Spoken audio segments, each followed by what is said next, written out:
Good evening. Excuse me. Welcome to the City Commission meeting. It is 6 o'clock. Would you call the roll? Mayor McCullough, Yes.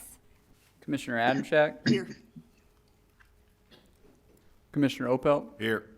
Commissioner Motta, Here. Commissioner Minton. Here. Mayor, we have 5 commissioners present. The quorum of 3 is met. Thank you. Would you join me in the Pledge of Allegiance? I pledge allegiance to the flag of the United States of America and to the republic for which it stands, one nation, under God, indivisible, with liberty and justice for all. This being the first Tuesday of the month, we are open for public comments on anything the public would like to comment on. Doesn't have to pertain to tonight's business at all. Seeing none. Commissioner comments. Jamie. Just a reminder that Shop Local, Shop Small Saturday was rescheduled to this Saturday. It also happened last Saturday, but the weather kept people at home. So just a reminder to get out and shop our small and local businesses on Saturday. I just want to thanks to the staff for communication yesterday and today about snow removal. I think everybody appreciates at least knowing the plan. So good job on that. Ditto. I also, 2 weeks ago, had the pleasure of attending the National League of Cities Conference in Salt Lake City. It was very interesting. I attended a number of sessions on homelessness, on affordable housing, civility in government, and data centers. These are topics that cities are grappling with all over the country. Got some good information, and I'll be sharing that with the commissioners and city staff over the next couple of weeks. Thank you. Yes, I know data centers are a big question. Wisconsin's dealing with those, and it's a huge amount of water and electricity power. I'd just like to thank Brad Everett. I know that he has a huge committee, but he is sort of the driving force behind the Mayor's Holiday Tree. And there must have been 1,000 people there. It was great. Dave Lewis did a great job. It was really fun, and they had, I don't know if this is new, but they had a drone display that went on for at least 15 minutes. That was amazing. I think we can transfer from fireworks to drones and have just the same amount of fun and not have things burning up. So anyway, thank you. That'll be there till the 1st of January. And then this Friday, we'll see the Mayor's Holiday Parade. So come down and come join us in Triangle Park for the awards. I think Commissioner Matta is one of the judges, but he won't be judging us, so. Okay, we'll move on to the consent agenda. Those items are those of a routine and housekeeping nature. Questions and thoughts on the consent agenda?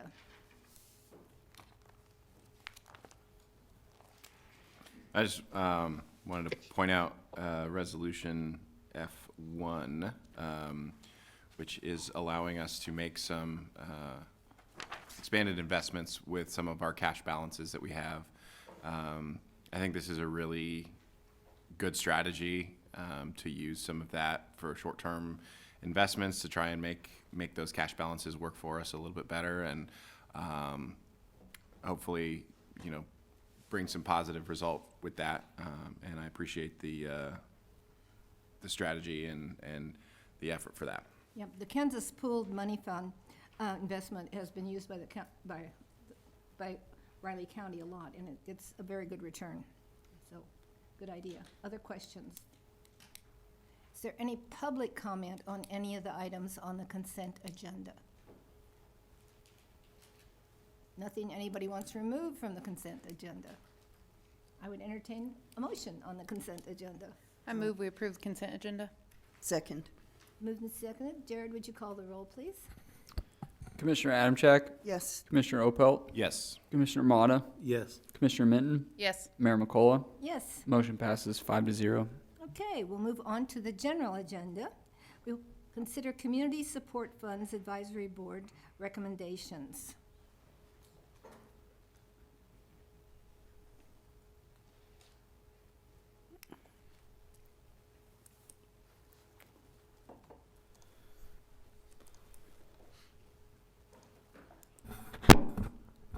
mic's working. Thank you, Mayor, City Commissioners. Tonight I'm going to be presenting the 2026 Community Support Funds Advisory Board's recommendations. This is for funds distributed to social service agencies in the communities from our Social Services Fund, as well as our Special Alcohol Fund. This group has been meeting diligently over the summer and the fall to get you this recommendation for your approval tonight. Before we dive into the specifics of the recommendations, I do just want to level set, give some background on the board and how it was created, the process that they used to make this recommendation, and then seek your authorization to allow our city manager to execute into these contracts with these agencies here at the end of the year. We did used to have two separate boards, the Social Services Advisory Board, so you had one board, I believe it was 9 members, that really focused on the social services recommendations, which was money that came out of the general fund. And then we had the Special Alcohol Fund Advisory Committee that focused specifically on the special alcohol funds and those recommendations. Back in the end of 2023, the City Commission dissolved both of those committees and then simultaneously created the Community Support Funds Advisory Board in March. It's a 9-member committee. They adopted bylaws and a funding process, and this is their 3rd cycle. So we've been through this process now with this board 3 times now, and all of the same members except for one. This year we did have 1 new member, so we have a good group that's experienced and have been doing this now for a couple of years. They did adopt as well guiding definitions and general standards, and that's really just to help that group further guide how they make decisions, where they should focus their efforts, things that they should consider, things that they shouldn't consider when applications are submitted. They did amend their guiding definitions this summer before the process started and before we opened the application period. And that was, in previous years, we had a couple issues where you had agencies who were submitting their applications late, past the deadline, and there was kind of a question as to whether we should accept those or not. I think the years past, because it was a new board and a new process, there was some leniency, but this last year the board wanted to make that consideration and that standard that if an application is late, it wouldn't be accepted.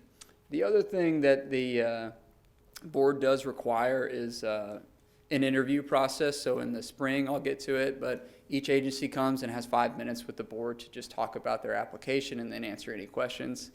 We were having some issues where agencies wouldn't be sending a representative and they wouldn't show up, and we wanted to make that a requirement as well if you wanted to receive funding. Jared, did anyone try to apply late? We did not. We had no agencies that requested to submit an application late, and all of our agencies showed up for their interviews. We had a couple of people with emergencies, but they were able to send a staff member or another representative, which was good.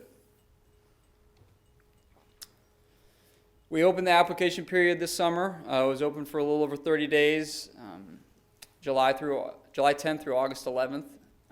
We received 15 applications for special alcohol funds.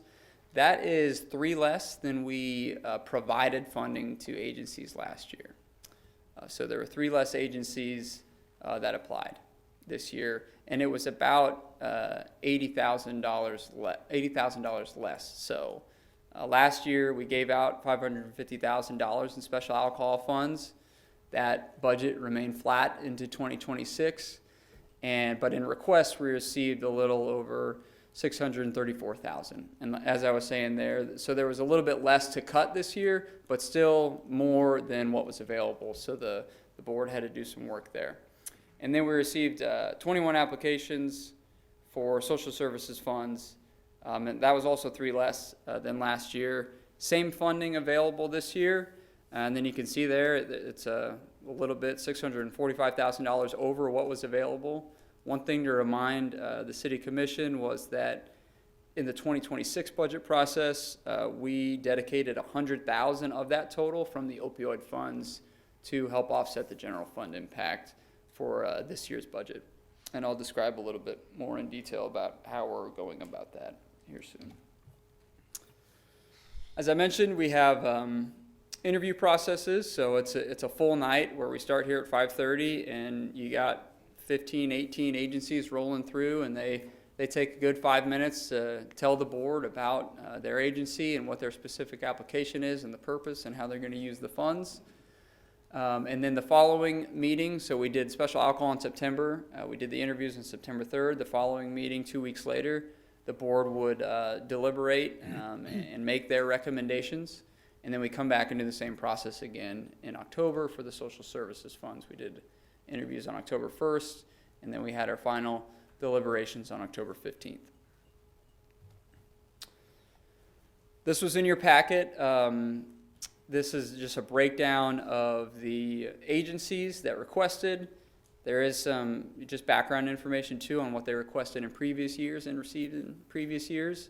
And this is what the board came to. Just so you're aware too, if you're reading the packet and you want to actually see the application and what these individual agencies are wanting to use their funds for, these are hyperlinks in the packet. So if you wanted to click on one of these agencies and see what they're using the funds for, you could certainly do that. We have a process that we use that's been pretty solid over the last couple of years of just how do we get to a recommended number for each one of these agencies. And what we do is each, I provide basically a blank spreadsheet just like this and this recommended column to all 9 of our members. And they go through their process of how would they slice up the pie and distribute the funds across these agencies. And then they come to a total, and it's got to be, of course, $550,000. And then we also, as each member will look at these, and they try and help facilitate the conversation by telling their other members whether they, the critical nature of the agencies. All of these agencies are obviously very important to the community, but if you look at the minutes and the conversations that our members have, some agencies or some members want to fund an agency more fully because of the critical nature of what they do, whether it's shelter or safety or food insecurity or things like that. So those things come into play, and then we take all of those recommendations and kind of average them and say, all right, as a board, this is kind of where you stand. And then each board member has the ability to kind of talk about should we fund someone more or less than where we landed. And this year, this is where the board landed for the special alcohol fund. So you can see here what they requested, each agency, is what's recommended. And so you did have the board eliminate that additional $84,000 that was requested. The same thing for the social services fund is here as well, and we went through the same process there in October on the recommendation. Please, I don't know why the star is there. I think I was gonna star all the agencies that were getting opioid funding, but I only starred MESAC. So disregard that because I'll cover it here in my next slide. But we have that $100,000 that we are going to insert into the social services fund this year. The opioid funding does have just general guidance from the Attorney General on how to use those funds, and it's very similar to the special alcohol fund when it comes to treatment, prevention, education, things like that. And so these are all agencies that are receiving social services funds that also receive special alcohol funds, so that mission is similar and consistent with that use. So then we just took, the total that we were giving out in social services funds to these specific agencies and did a percentage breakdown to evenly distribute that $100,000. This year, we've changed our agreement a little bit. We used to send out a social services agreement and a special alcohol agreement to these agencies.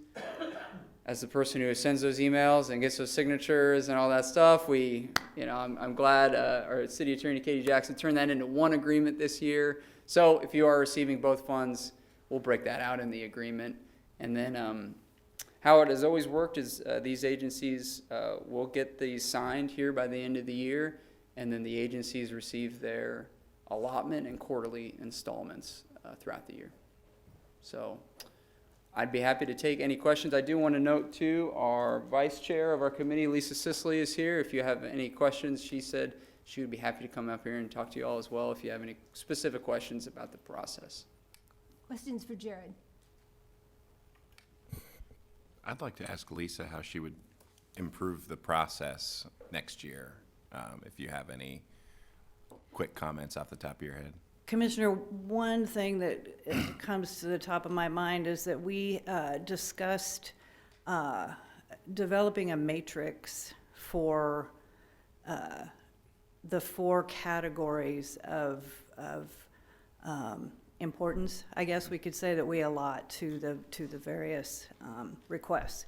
So right now we have agencies' requests that we deem critical, those we deem important, those we deem desirable, and those we deem do not fund. We did not have any do not funds this year, which was fabulous. And we have pretty good consensus on our board for what are critical and important as well. So, but we talked about that it might be helpful to develop a matrix to better define what we mean by each of those. It's a bit, we kind of know what we mean, Sure. but it would be good to get that down probably Yeah. in paper. But our first year, we did a lot of work on the application and on our bylaws and guiding documents. So I would say that this year, it went really smoothly. The agencies, the applications were tremendous. They have to do a lot of work. USD 383's application for special alcohol funds ran to well over 20 pages. And most of them are 7 to 10 pages because they provide us a lot of information, plus information about their budget, plus a bunch of supporting documents. So they were very thorough. Their presentations were excellent. And if we had any questions in advance, we presented those to the organizations, and so they answered those when we wanted the information. So it was a smooth process, but I think a matrix is something we might look at in the spring. I appreciate you, looking to tweak things and constantly trying to make things better. Yeah, thank you. I know this is kind of a unique process that we have, and I think you all have done a really great job on the board, so thank you. Thank you. Well, we're very well staffed too, wherever Jared went. We're very well staffed. Lisa, oh, go ahead. Oh, you go. Lisa, do you take into consideration how many people are sort of touched by each of these? I mean, some of these groups handle, like the homeless shelter, quite a few, and Yep. others are maybe 10 to 20 people. So on our applications, we have them break down how many people they serve total, how many people they serve within the Manhattan city limits. We have them break down how many people are a single touch in a year and how many people are repeat. So we get a pretty good sense of the scope of the work. Some of these nonprofits work really diligently with a small group of people, but they have many, many contacts with them over the course of a year. And others, it's a critical need at one moment, and those tend to serve larger numbers of people. So, but yeah, we really dig into that. That was my question.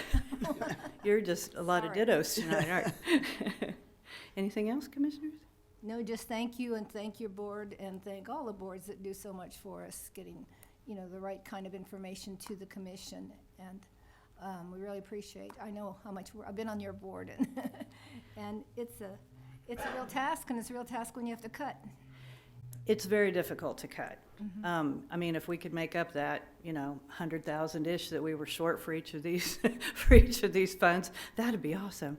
But I live in the real world, and so do these nonprofits, and they are very, very appreciative of this funding. We heard that over and over and over again because it's unrestricted. They're able to use it for salaries, staffing, and other expenses. And in the world of nonprofits, that is tremendously It's helpful. gold. You So, really need to stress that as much as you can because it's so hard to raise money for staff. absolutely.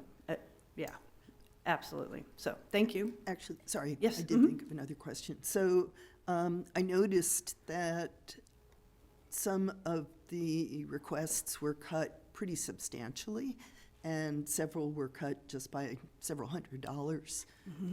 Is there a formula that you use for determining the proportion of what you will or will not fund? No. So all of us receive, as Jared mentioned, we receive the spreadsheet with all the requests at the end of the process. So we've seen the applications and we've had the presentations and we've asked our questions. And then each of us individually set a, is it critical, important, desirable, or do not fund? And then we just have to, make our spreadsheet balance to our own satisfaction. And then all 9 of those are submitted to Jared, and he compiles the average. So then we look at that. I mean, it's a lot of grappling. It's a lot of hand wringing and and heart wrenching, really, when you're looking at these, because it's like a few $1,000s to one entity is absolutely critical, but yet we don't want to. We don't, it's critical for its operations, perhaps, but we also don't want to take money away from, or too much from those entities who are providing food, shelter, rent and utility assistance, and that kind of thing. So, it's not cut and dried.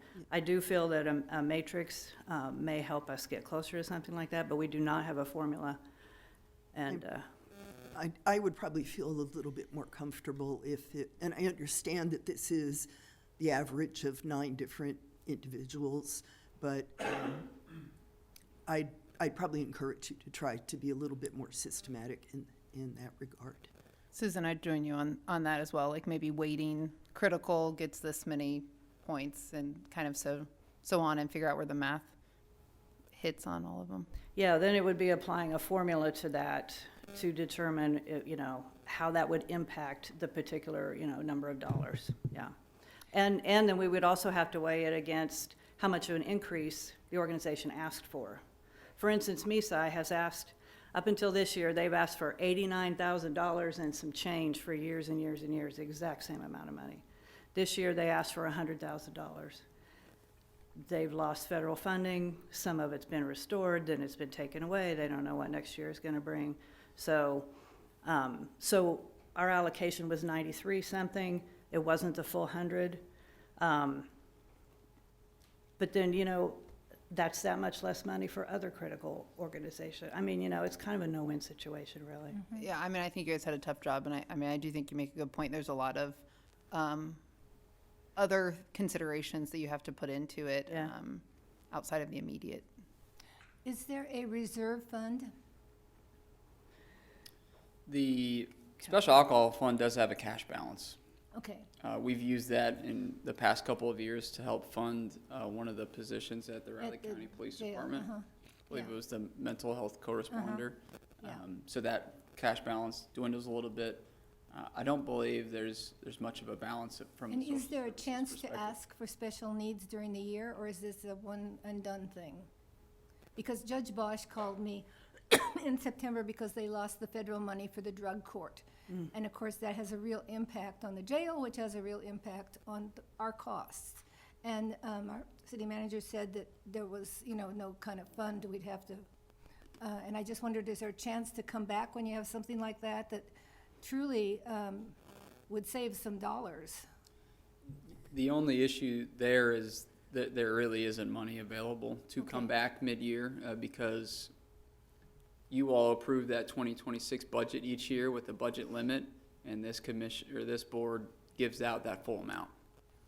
So other than the cash balance that you could have in the special alcohol fund, and then we've been using the opioid fund here and there for certain things. That's really your only flexibility. We do have the capital improvement program. So if you recall, people could donate on their utility bill to the Social Service Capital Fund, and then we also rebate money that we get from city-issued purchasing cards goes into that too. That's a pretty small fund. I think it's only sitting at, we gave out about 90 grand a year ago. So that fund's depleted, and we're building that back up, and the board wants to wait until that balance is at about 50,000 so that we can give out some $5,000 or $10,000 grants from a capital perspective. I think we should agencies. just remind people about that opportunity, because, $5 a month is, you don't really notice it. And I don't know how you even go about doing it again. I mean, mine's been there for 30 years. Mayor, it's a great plug for when we go live with Spry Point here in a few months. Our new utility billing system that'll make it so much easier to donate to this cause. It's Okay. excellent. Great. Well played, Jared, well Yeah. played. Other questions? Thank you very much. Thank you. Is there any public comment to this issue? Seeing none? Commissioner discussion? Motion? I make a motion. Does anyone have a discussion?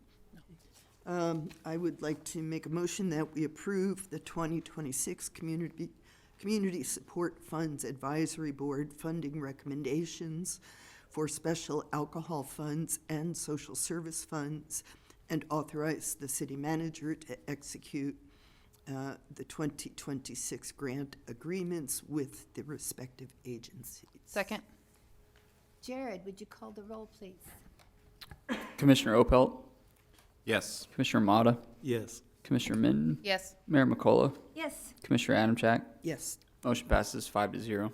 Item B is to consider Manhattan Housing Authority's Sunflower Flats project. This has been added to the agenda recently, today. Yes, Mayor, Commissioners, first and foremost, appreciate your tolerance here to add this item. It was an item we've been working on for quite some time.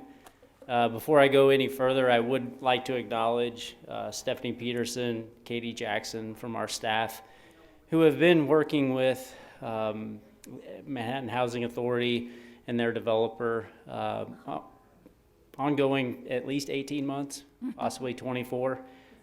Stephanie has really shepherded this on our end and assisted in many ways to keep this moving.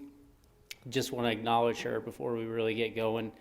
Aaron Estabrook's here this evening from Manhattan Housing Authority. We do have individuals on a Teams call from the development team who would be available for questions as well. I found this, it's at least 2 years old. Aaron would be able to probably talk to it a lot more in detail, but this really set the stage for the connection between Garden Grove, Sunflower Flats, and then his vision at Carlson Plaza and Colorado Plaza. Is it Colorado Place or is it Plaza? Both plazas? Okay. Anyway, it kind of laid out that campus and that consolidation of resources. Buying out Garden Grove was a priority for the commission. We do have an active grant, but we needed Sunflower Flats to come along. Aaron can definitely hop into all the hurdles they've been dealing with in the last 12 to 18 months when he gets up here, but it has obviously taken longer. I found a document today that anticipated we would have executed this December of 24, and construction would have started soon thereafter. Here we are a year later, and it has just been a project that we've talked about numerous times in this chambers. Found items all the way back to 2022. I think we have at least a dozen different meetings referenced in your memo tonight. So here we are at the culmination of this project.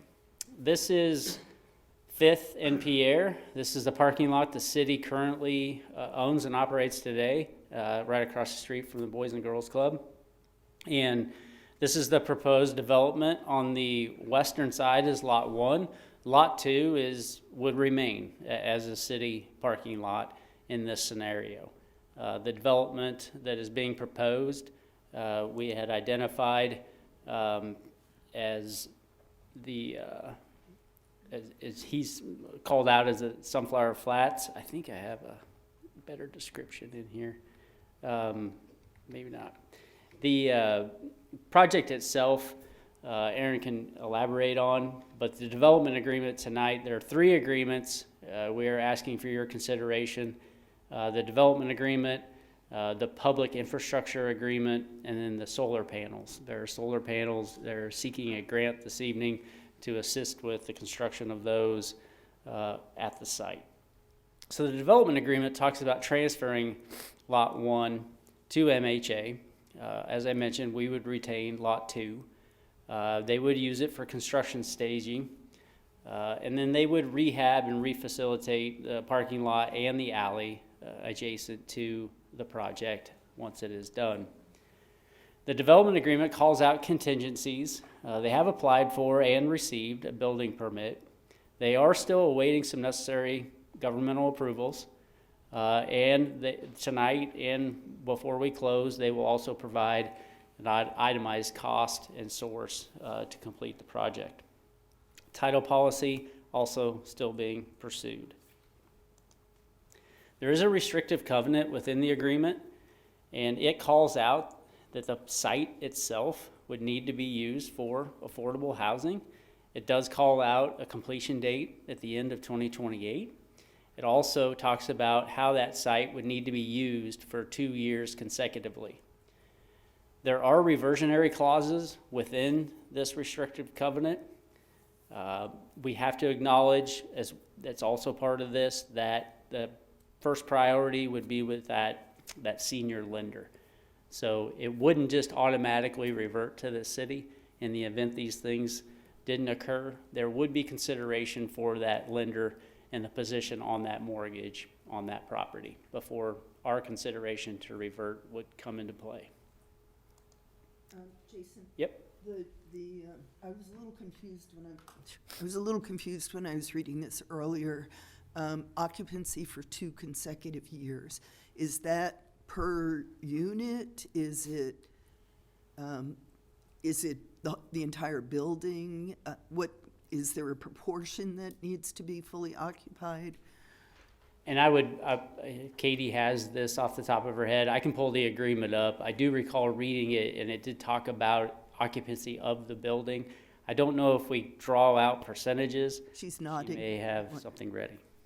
Yes, good evening. We do not call out percentage. It's just if the building is no longer used for affordable housing in any capacity for more than 2 years. So if they have 50% occupancy, but it's still being used as affordable housing, they'd be in compliance. 2 years sounds like a very short period of time for a fairly good-sized apartment building.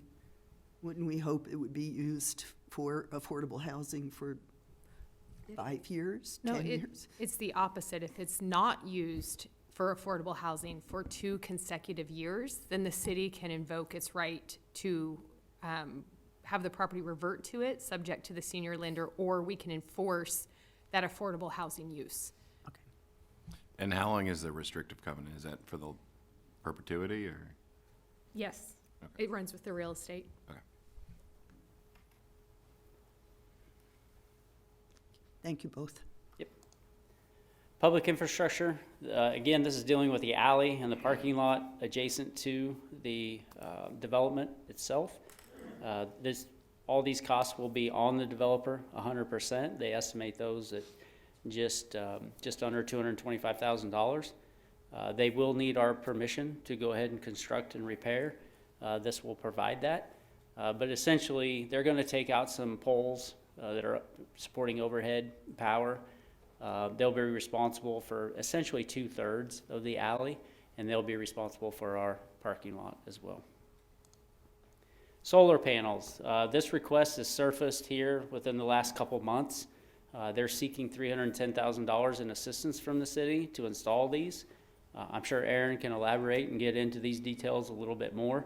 But we have recognized the request, and we would recommend the Workforce Housing Sales Tax Fund as a fund to support this in the event you decide to move forward with that. So as I mentioned, there are 3 agreements this evening. The resolution to transfer the land is pretty standard when we as the city are in an agreement to go ahead and do that. So the transfer agreement, the public infrastructure agreement, and the solar panel agreement I went through, the resolution is pretty standard, as I mentioned. I'd be ready to, and I know Katie and other staff would be open to questions. We can hop into Aaron's presentation as well, but really it's your pleasure, Commissioner. Questions for Jared, or for Justin, would you rather just, Jason? Do you want to just hear from Aaron and go forward? Yeah, I think hearing from Aaron, and then we'll kind of regroup on questions. Good evening. I'm Aaron Estabrook with the Manhattan Housing Authority. I'm going to cover a little bit, and let me find the video. So we'll show you a video here, but really a refresher. It goes back to the Labor Day flood in 2018 that destroyed and really decimated Garden Grove, and FEMA is recognized that there's funds available to take Garden Grove out of commission and make that green space, but there wasn't a place for those residents to go to.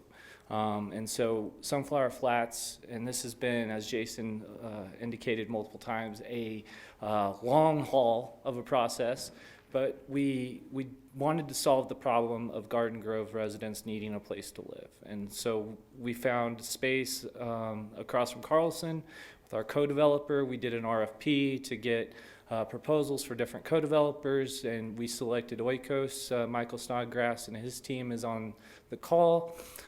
We selected Garrick and Baker and McMillan and Baker Architect. And we've been proceeding as we can through one of the most complicated projects that we could imagine. And it has so many obstacles that I can't tell you everything that's has happened over the last 3.5 years. But just for your information for tonight, we are at the end of a very long bureaucratic almost nightmare. And we have one more HUD approval that we need in addition to your approval tonight. That HUD approval is for a floodplain, 500-year floodplain waiver. The levee protects us 300 years, but the 500-year is a little bit too much, but we can get a waiver. We've been working with Senator Moran's office to get that waiver. Unfortunately, the government shut down, and that threw a wrench in things. So we need 8 signatures for that waiver. We have 3 of 8, and Senator Moran's office and Michael Snodgrass are working to get those other 5 by Friday. We're working on that this week. So just for your perspective, we have almost 100 people involved in the planning of this when it comes to the lenders, the banks, the architects, the team that Michael's put together, the construction, the engineers, Evergy, the city. Stephanie's been wonderful. And everyone along the way, including the HUD representatives, have indicated that this is one of the most complex situations that they've ever tried to do. And what we're attempting to do is take Garden Grove contracts. Garden Grove is split into 2 properties. Garden Grove 1 and Garden Grove 2 are 2 separate contracts. Take those contracts and place them on Sunflower Flats, and those contracts provide rental subsidy. We don't want to lose those contracts. They're in perpetuity.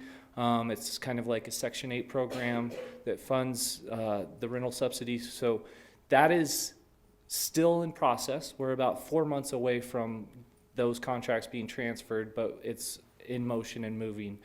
But let me show you this wonderful video, and then we'll turn it over to Garrick to go through his presentation and answer some financial questions, and then we have Michael on Zoom to answer any questions you might have. Thank you. See if there's audio.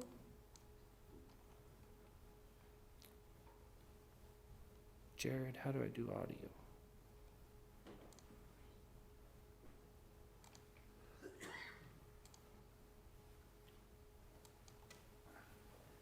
It was working earlier. I think the filters need changed.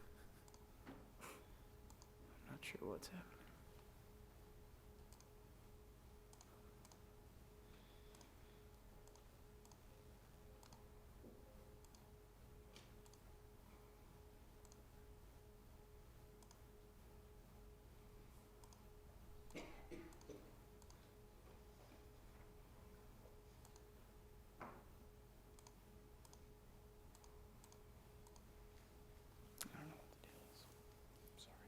Okay.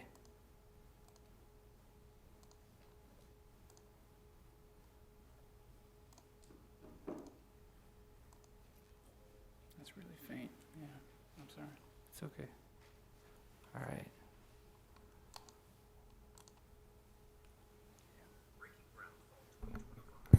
All-new Sunflower Flats will be a 62-unit, affordable senior living facility located at the corner of Pierre and 5th Streets.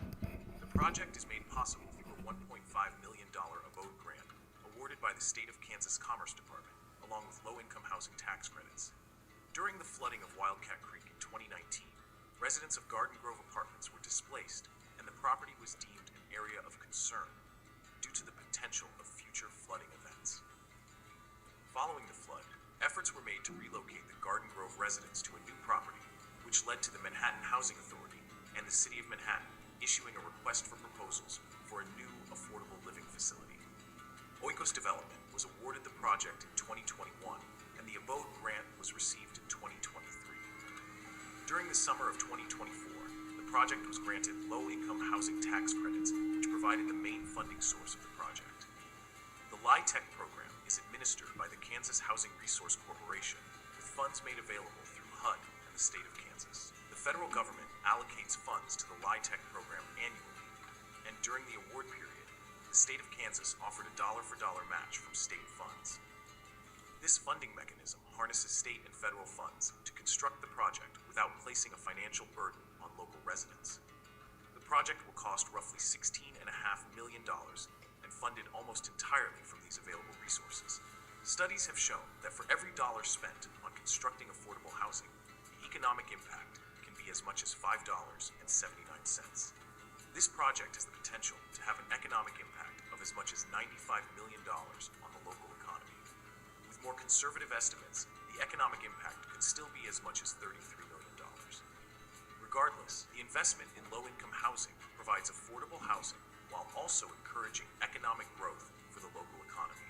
The project will have 20 parking spaces along the main level, and the remaining city parking lot will be reconstructed to provide free parking in a more efficient manner than what currently exists.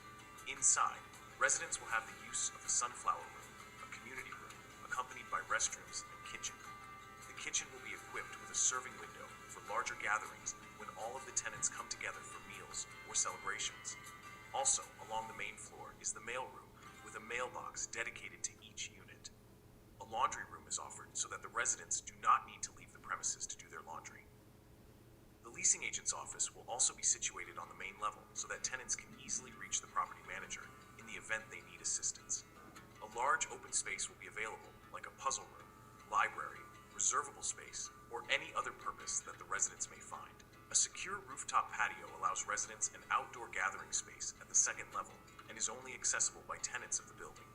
Each unit is roughly 700 square feet in size and includes a single bedroom, bathroom, kitchen, furnace closet, balcony, and storage closets. The units are accessible so that if at any point an existing tenant requires accommodations, they can remain in unit rather than being assigned to a new unit. This allows the tenants to age in place for the duration of their tenancy and makes the facility more adaptive to the needs of the residents. The project is brought to the community by the efforts of Oikos Development, the Manhattan Housing Authority, the City of Manhattan, the Kansas Housing Resource Corporation, HUD, and the design team of Baker McMillan Architects, engineers BG Consultants, and Molly Cope Winslow. The general contractor is M&P Construction Company. The completion of the project is anticipated to be late 2026. For more information, contact the Manhattan Housing Authority. To our residents. Thank you. So that shows us the renderings, the vision, and Garrick has a presentation that he has to provide. Let me see if, is it here? Okay.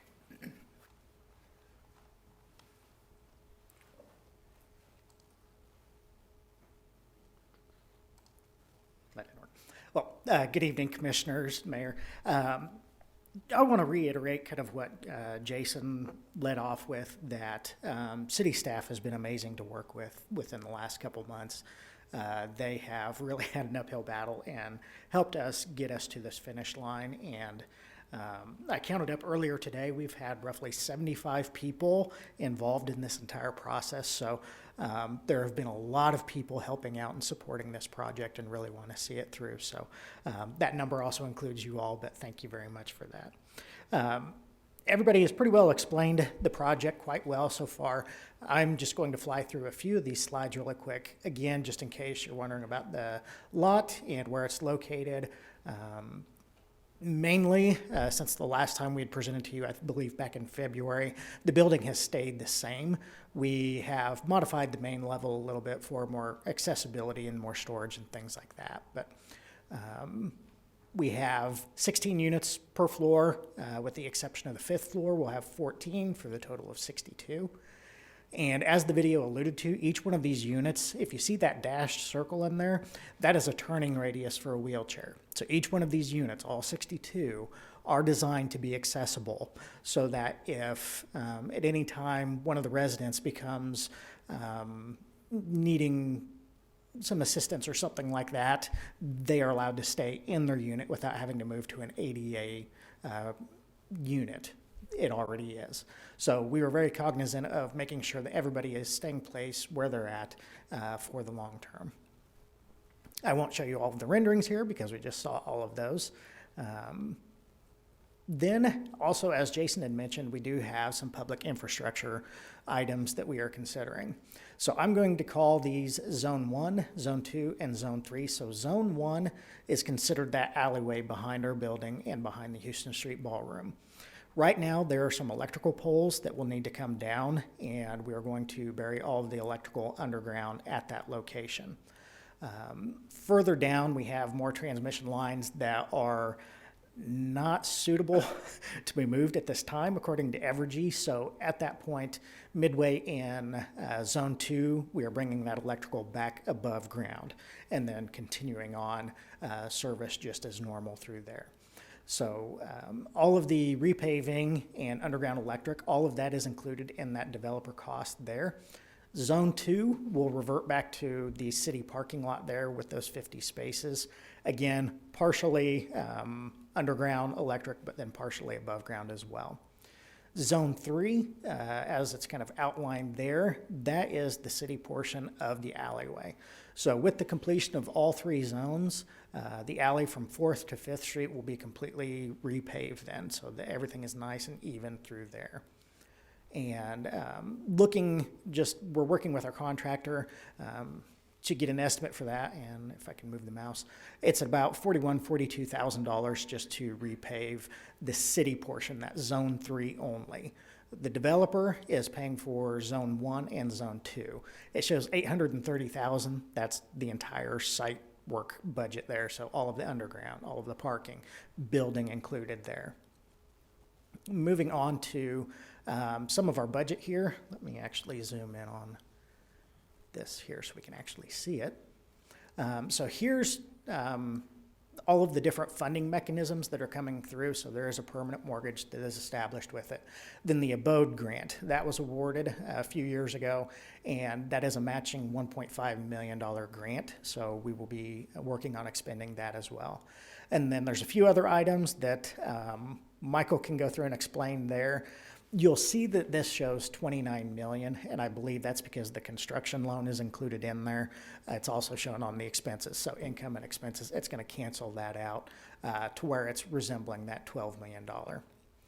And then just really quickly reiterating the public infrastructure costs, so that Zone 1, 2, and 3, that $830,000, $125, all of that is developer paid. So that you don't have to worry about that. The only portion would be that city-owned alleyway. And again, that's just for that consistency of keeping everything nice and smooth through that alleyway. We did include all of the itemized costs associated with the project. So again, you see that $29 million, but in reality, it's that $12.7, just because the construction loans counted in there twice. So hopefully we've covered a lot of ground with this, and I would like to make one correction to the action as written. It says M&P Construction. In October and November, they did go ahead and rebrand, so now it's Coast to Coast. Same company, just different name. Oh, good, Garrick. I was like, I cannot find this company Yep. that exists, and I was having a moment. Yes. So that was one of the delays in there, is they changed the name, so Yep. then it took all new forms for them to fill out, so. Sorry, what was the name of it? Coast to Coast. And they're still based out of Missouri. Yes, Greenwood. Thank you. Garrick, well, why are they burying the utility lines in Zone 1 if they have to bring them right back up above ground? Let me see if I can get along the alleyway here. So right back here on the, oh, sorry. This is kind of, if you're sitting on top of the Houston Street Ballroom. So right now, there are electrical poles here, and I believe one right in here. And they are right in line with the edge of the building. So it's either the building gets shrank and the electrical poles can stay there, or we just put it underground and do that now. From what I know from Evergy, and they were saying that the transmission lines here are of a certain age to where they don't have any replacement parts or anything like that. So it's more, they're leaving that in place until something fails and then replacing. Otherwise, it would be incredibly costly to go ahead and put the rest of that underground. So a lot of that was coordination with Evergy through the contractor and everything. So I'm kind of repeating that secondhand. Sure. Hopefully I got it right. But as Aaron mentioned, we also have the developer, Michael Snodgrass, is on here with his team, Martha and Jennifer both, to answer any questions as well. But happy to answer any questions. And real quick, I'll cover the solar request. The need for that solar came about because of the change in the federal regulations in the federal tax incentives for solar went away. We had originally included that in our budget, the tax credits for solar, and when those went away, we came to you guys and asked if, here we are asking if you can help us with the solar for that, since the tax credits are no longer a thing with the federal government. The return on the solar is basically the equipment can last around 30 years. The 10 to 15 years is where you get your payback. And then, so we're anticipating years 10 or 15 to year 30 to generate energy without the cost. That energy will be used in common areas. It's not just for residential units. It's for the common areas of the building. The way that generally works is it goes, Evergy will reimburse us for the energy that's generated from the solar. If you have any questions about solar or the building. Aaron, on the operating costs, can you catch me up on how, like the annual operating cost of the building and how that's paid? Because I'm assuming the request for us to cover the, I mean, that's to bring down your operating, or the building's operating cost Right. overall is what's necessary to run it. The operations, and that's where those contracts come back, that we're transferring over from Garden Grove. So those contracts will give us operating subsidy, or give us rents, rent subsidy to run the operations, and that is why it's so valuable for that. But the solar is generally $19,000 in savings a year, about, that we would generate, and if we didn't have it compared to if we do. So that's where you get to year 10 or 15 and you get that recoup, that payback. But Michael or others online might have better answers related to the solar. I mean, my question was related, how much does it cost to operate the building annual? It's about 460,000, I think, is what we budgeted. Okay. Aaron, would there be opportunities prior to installation, should federal or state grants come online again to support solar panels? Would you be able to to apply for such grants even if the building has started construction? It's a good question. Michael might be able to answer. Michael, are you here? Yes, Michael Snodgrass, Oikos Development Corporation. Just wanted, it really depends upon if any federal legislation comes about and the parameters at which they approve it. So sometimes if things can be grandfathered in, sometimes they can't. I mean, the investment tax credit was a good program that could have funded the solar, but when it went away, you had to have all the units placed in service by, I think, June of 2026, which is impossible with this project. So that's why we're seeking that funding now. If there are additional federal funds that are identified, it's really just going to be dependent upon how they write the legislation. We will look for anything and everything that's out there to try to mitigate costs. So if it's available, we'll apply for it. Okay, thank you very much. Did you look at geothermal at all? Geothermal. Geothermal for, and I've done geothermal before, but geothermal for a project this size, you would have had to have probably done several blocks worth of geothermal to properly do it. And we just don't have the room on that site. Even if you put the geothermal under the adjacent parking, it wouldn't generate enough for a building this size. We did do geothermal with the Discovery Center. Yeah. And, I love geothermal. I think it's a great tool, but it's just, we did look at it. yeah, well, energy costs are going to do nothing but go up. What Right. does one have to do to apply for a one-bedroom apartment? What are the qualifications? Age, Yes, earning so, policy?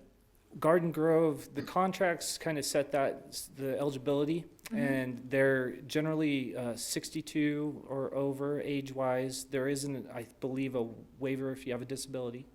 And so there could be some younger people in, but that's the age requirement. The other is income, and so income needs to be below 80% AMI, but generally it's more below 50% AMI for Section 8. So that's the eligibility. So you need to be low income, over 62, and the first priority is with the Garden Grove residents. Once they are relocated, if there's excess units, we'll go through the wait list and process so it's fair for everybody to get a chance to get into. Garden Grove was owned at one point by the Lutheran Ministries. Is that still, is it now a HUD property, or is it? National Church Residence has Yeah. owned it, and they still own it. Okay. They're working with us On this. and also with Colorado Plaza. So we're great partners with National Church Residents. They have done nothing but been innovative and helping us get through this. But we are benefiting by bringing new housing in, but they're also benefiting by having a location for their residents to go to. Sure. I think there'll be resident meetings coming up, so those residents at Garden Grove can get better informed about their rights and the responsibilities they have in relocation. But that's something National Church Residents has to initiate, so I don't want to kind of Sure. jump the shark a little bit. Aaron, how many residents are we? You took my question. How many residents? Yeah. There's around 50 some in Garden Grove, out of the 58 or 60 units that they have. So a vast majority will be occupied through those residents, and then there'll be 10 maybe available units. And are they single adults, or Yes. are they married couples, or? Primarily single, yes. Thank you. Other questions? Thank you. All right. Good presentation. Comments from the public?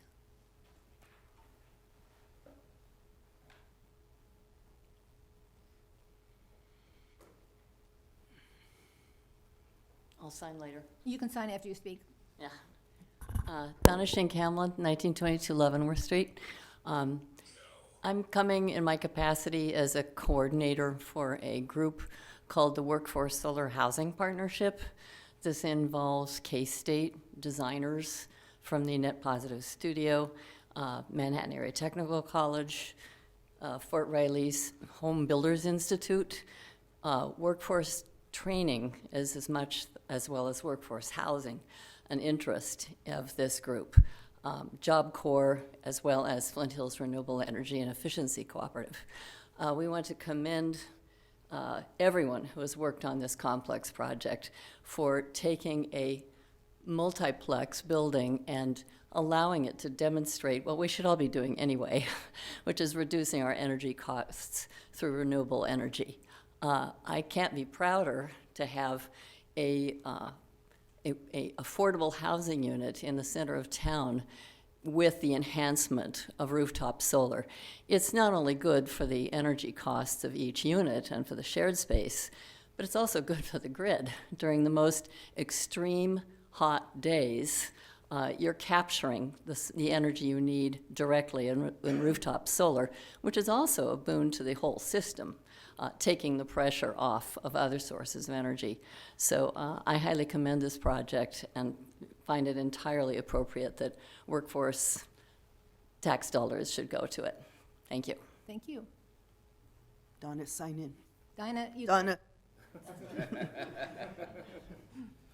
Any other comments from the public? Commissioners? Motion? I just want to say, Aaron, thank you for sticking with this.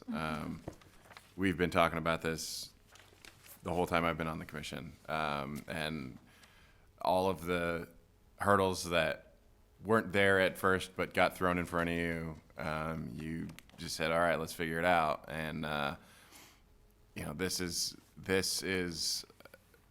a really, really great project. It's a beautiful building. It's a really dignified way for these folks to live. It's a really good use of the land that we have, and it solves a really tough challenge that we've had with that Garden Grove location. So I'm really excited about this. So thanks for sticking with it. And yeah. I think also it's really great that these people can be downtown where they can do various things instead of being stuck out there behind, you know, I don't know what's there now. Valentino's, that's a long time ago. But yeah, this is good. Do we need two motions here, A and B?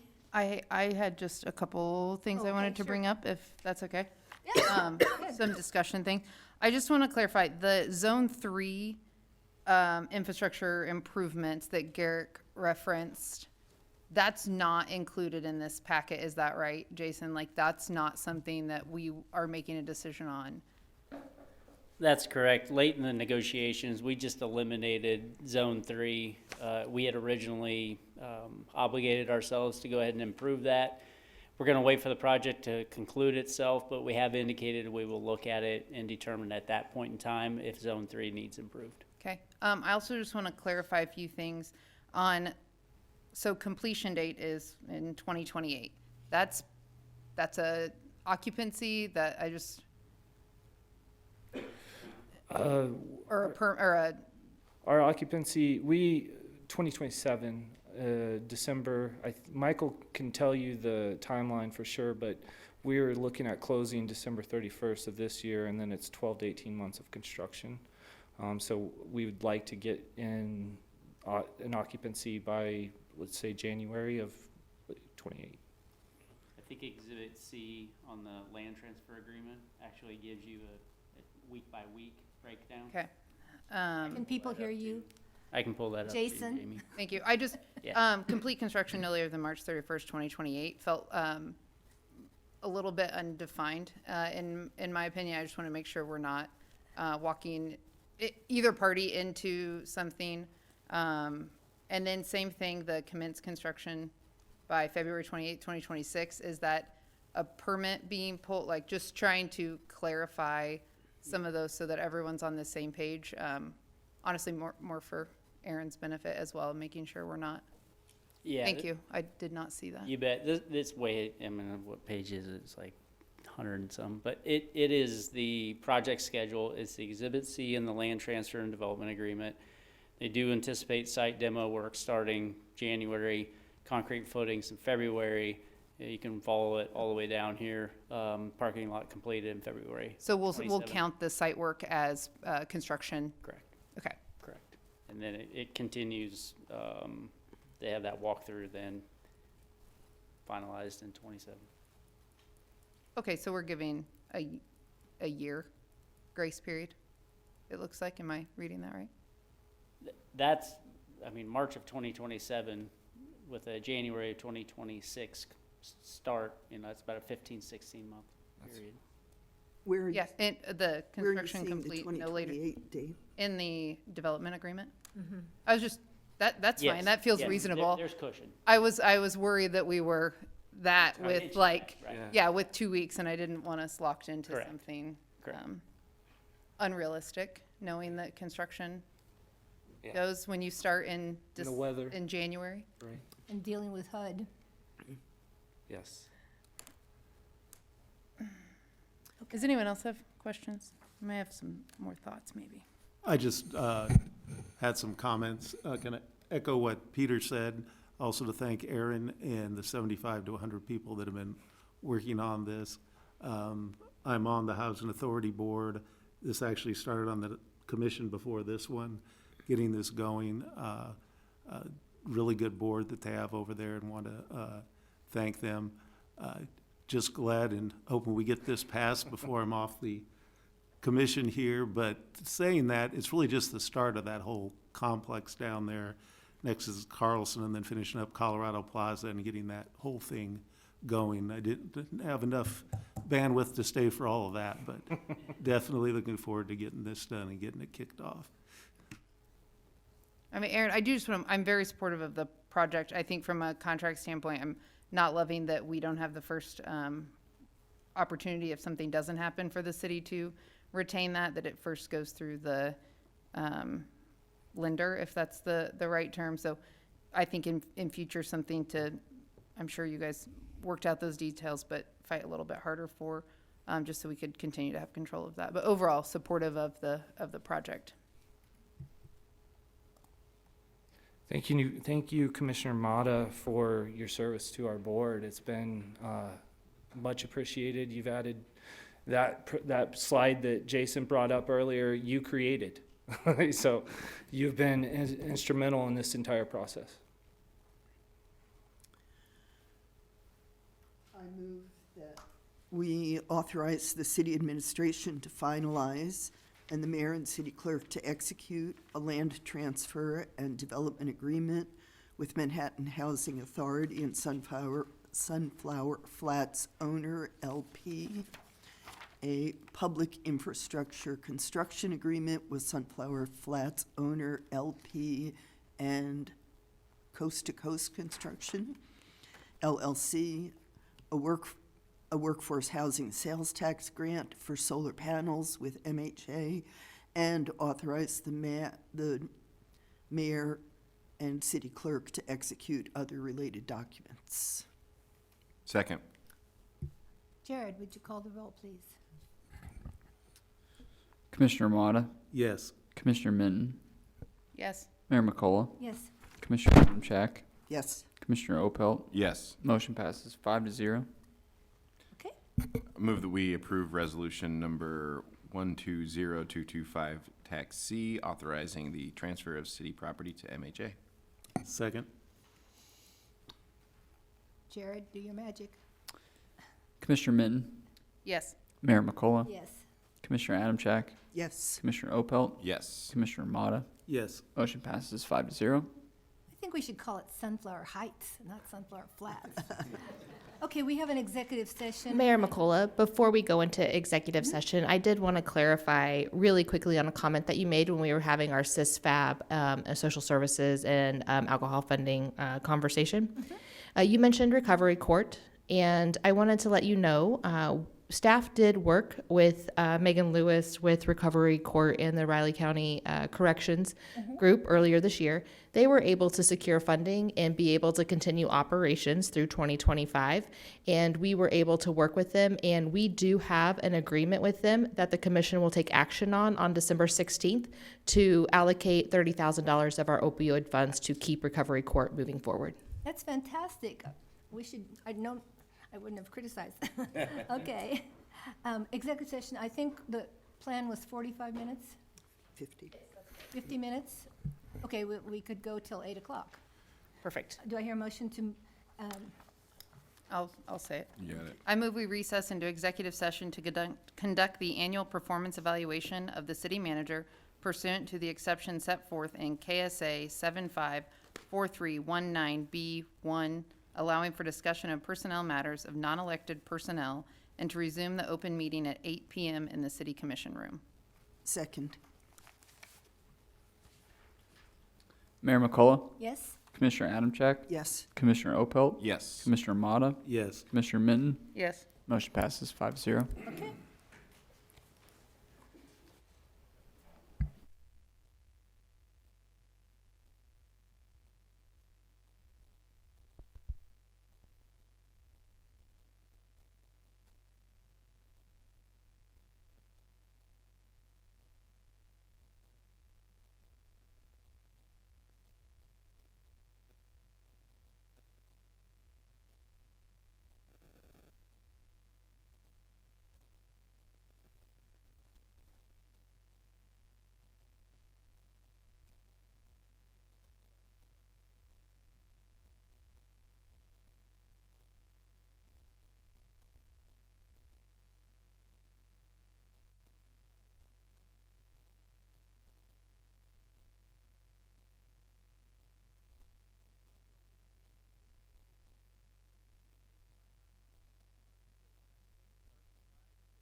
Susan.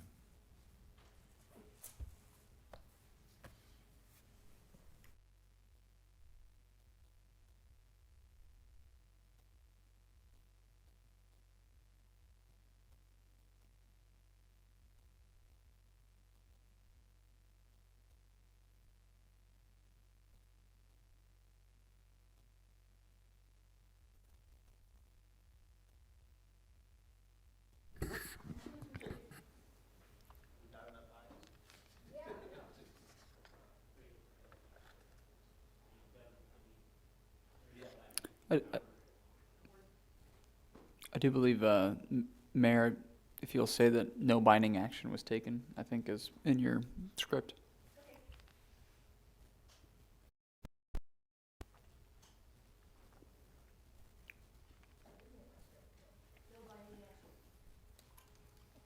We're coming out of executive session, no binding action was taken. I will entertain a motion to adjourn, and we'll vote for Susan. She's back. Move we Oh, she's adjourn. back. There she is. Okay. Is there a motion from the commission to adjourn? I move we adjourn. Second. All in favor, say aye. Aye. Finally got that down, Melissa. Takes a while.